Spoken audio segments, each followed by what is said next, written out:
咁今次新買家買入呢個寫字樓呢，屬於一個市價嘅水平買入嘅，咁其實就屬於一個幾理想嘅價錢啦。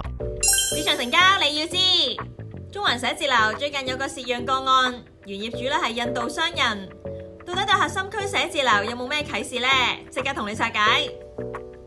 今次嘅成交係中環環貿中心15樓全層，最近以大約5789萬沽出，面積大約係7649平方尺，平均尺價大約係7568蚊。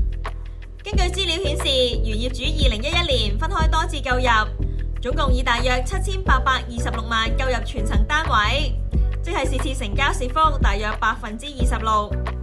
到底今次成交尺價係咪屬於市價水平？核心區商廈又會唔會硬淨啲呢？我就請咗寫字樓部高級區域營業董事 Patrick 同我哋分析一下。呢個物業業主咧係一個外籍人士啦，佢係響2011年咧分別幾次咧就買入個全層嘅寫字樓嘅，總價咧就係7826萬啦。當時嘅購入價平均咧就係10231蚊。咁今次新買家買入呢個寫字樓咧，屬於一個市價嘅水平買入嘅，咁其實就屬於一個幾理想嘅價錢啦嚇。我相信咧就買入係會係自用噶啦。而中環寫字樓空置率最近情況係點呢？核心區寫字樓嘅空置率咧，比如中環甲級寫字樓咧就14%啦，乙級寫字樓咧就15%。咁對比起對上嘅月份咧，其實就會升咗些少。咁因為咧近期就有啲新供應嘅數字出咗嚟啦，咁所以咧個空置率就高咗嘅。但係始終咧，因為係可以發展嘅空間有限啊，咁所以咧就係相對咧係值得投資嘅。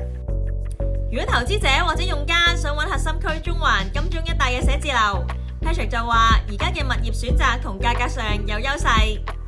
近期咧就香港成為上市之都啦嚇，好多 IPO 咧就排住隊上市嘅嚇。咁對於金融業啊或者係律師樓啊、會計師樓呢啲咧，就係一個好大嘅生意。咁佢哋對於樓面嘅需求咧，一定係會加大嘅，亦都會響翻最核心嘅中環或者係金鐘區咧就落戶嘅。我哋相信咧，而家個樓價咧就係屬於一個低迷嘅時間啦。咁對於一啲投資者或者用家嚟計咧，其實佢而家係一個最好嘅機會，係可以買到佢哋心水嘅物業，咁同埋用一個好理想嘅價錢去買到嘅。咁今次咧係一個十分之難得嘅機會。如果大家想了解更多，歡迎大家喺下面留言同我哋一齊傾下，同埋記得訂閱我哋 channel 啦。我哋下次見，拜拜。